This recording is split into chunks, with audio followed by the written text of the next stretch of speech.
वैसे मुझे तो मिल गए कि एपिसोड में आपको दिखाने वाले हैं कि दिलदार और विराट दोनों ही हो जाएंगे हैरान। और आपको बता दे कि तीज वाले दिन होगा बड़ा हादसा।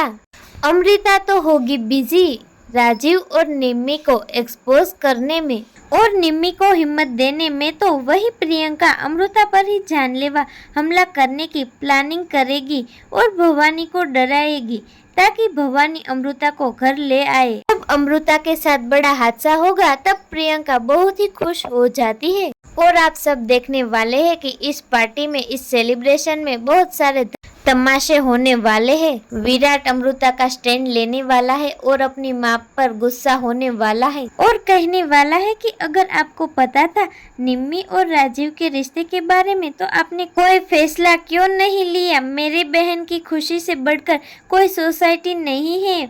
मेरी बहन उस राक्षस के साथ बिल्कुल नहीं रहेगी जो उसकी इज्जत ही नहीं करता है। इस पर बबीता को गुस्सा आएगा क्योंकि उसकी सोसाइटी में जो इमेज खोखली बनी हुई है और विराट उस पर क्वेश्चन करने वाला है। आगे की अपडेट जानने के लिए जुड़े रहे सिर्फ और सिर्फ हमारे चैनल माय टॉपिक में। अगर हमारे चैनल अच्छी लगे तो लाइक, शेयर और सब्सक्राइब करना ना भूलिएगा और कमेंट करके अपनी राय जरूर बताइएगा। फिलहाल के लिए इतना ही।